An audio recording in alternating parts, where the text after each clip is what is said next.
നമസ്കാരം അച്ഛന്മാരെ. നമ്മളിപ്പോൾ മുംബൈ വാശി മാർക്കറ്റിലെത്തി. ഇപ്പം നമ്മൾ രാത്രിയാണ് എത്തിയത്. അപ്പോൾ ലോഡ് ഇറക്കാൻ തുടങ്ങിയിട്ടുണ്ട് അവർ. അപ്പോൾ നേരത്തെ തന്നെ പായുണ്ട് കഴിച്ച് ക്ലിയറാക്കി കൊടുത്തിട്ടുണ്ട്. അപ്പോൾ ലോഡ് ഇറക്കാൻ തുടങ്ങി. മെയിനായിട്ട് നമ്മൾ ഈ വീഡിയോ ഇടുന്നത് ഇപ്പോൾ അതിൻ്റെ കാര്യം പറയാനായിട്ടല്ല, വേറൊരു കാര്യം നിങ്ങളെ ശ്രദ്ധപ്പെടുത്താൻ വേണ്ടിയിട്ടാണ്. ഇവിടെ മാർക്കറ്റിൻ്റെ അകത്തേക്ക് കയറി വരുന്നത്തൊരു ബോർഡ് കണ്ടിരുന്നു. അതായത് പൈനാപ്പിൾ ജ്യൂസ് 20 രൂപ എന്ന് പറഞ്ഞിട്ട്. അതപ്പോൾ എങ്ങനെയാണ് അവർക്ക് മുതലാവണമെന്നുള്ളത് ഞാനിപ്പോൾ നിങ്ങൾക്ക് പറഞ്ഞുതരാം. അതായത് നമ്മുടെ നാട്ടിൽ നിന്ന് എടുക്കുന്ന റേറ്റ് എന്ന് പറയുന്നത് തന്നെ അത്യാവശ്യം റേറ്റാണ് നാട്ടിൽ നിന്ന് കയറി വരുന്നത്, ഹോൾസെയിൽ ആണെങ്കിൽ കൂടി. പിന്നെ ഇത്ര ദൂരം കൊണ്ടുവരുമ്പോൾ വണ്ടിക്കാശ് വേറെയും വരുമല്ലോ. ഇതിവിടെ പൈനാപ്പിൾ കയറ്റുന്നിടത്ത് ഡാമേജ് ആവണതും അതുപോലെ തിരവ് വരുന്നതൊക്കെ എടുത്ത് വെറുതെ കളയാണ് ചെയ്യുന്നത്, താഴേക്ക് ഇടുക ചെയ്യുന്നത്.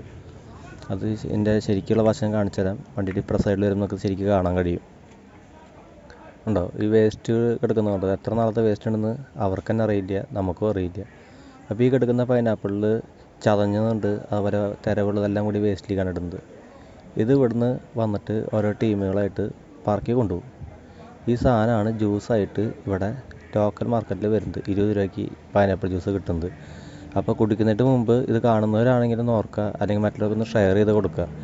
ഇങ്ങനെ കിട്ടുന്ന ജ്യൂസിലൊന്ന് കുടിച്ച് പണി വാങ്ങരുത്. ഇല്ലാത്ത അസുഖങ്ങൾ നമ്മൾ കാശ് കൊടുത്ത് വാങ്ങണ്ട. പിന്നെ ഇന്നുണ്ടായ സംഭവമാണ് ഈ പൂട്ട്. ഇത് ഇന്നലെ ബ്രേക്ക് ചെയ്തതാണ്. നമ്മൾ ബക്കറ്റ് മാത്രം ഇവിടെ ഉണ്ടായിരുന്നുള്ളൂ, വേറെ ഒന്നും ഉണ്ടായിരുന്നില്ല. പക്ഷെ ഒന്നും പോയിട്ടില്ല വണ്ടിയിൽ നിന്ന്. പക്ഷെ അതിൻ്റെ വശം വേറെ ഒരു വീഡിയോയിൽ നമുക്ക് ഇടാം ഡീറ്റെയിൽ ആയിട്ട്. ഇതിപ്പോൾ പൈനാപ്പിളിൻ്റെ കേസ് ശ്രദ്ധപ്പെടുത്താൻ വേണ്ടി ഇട്ടതാണ്. അപ്പോൾ എല്ലാവരും ഒന്ന് മറ്റുള്ളവർക്കൊന്ന് ഷെയർ ചെയ്ത് കൊടുക്കുക. Okay, thank you.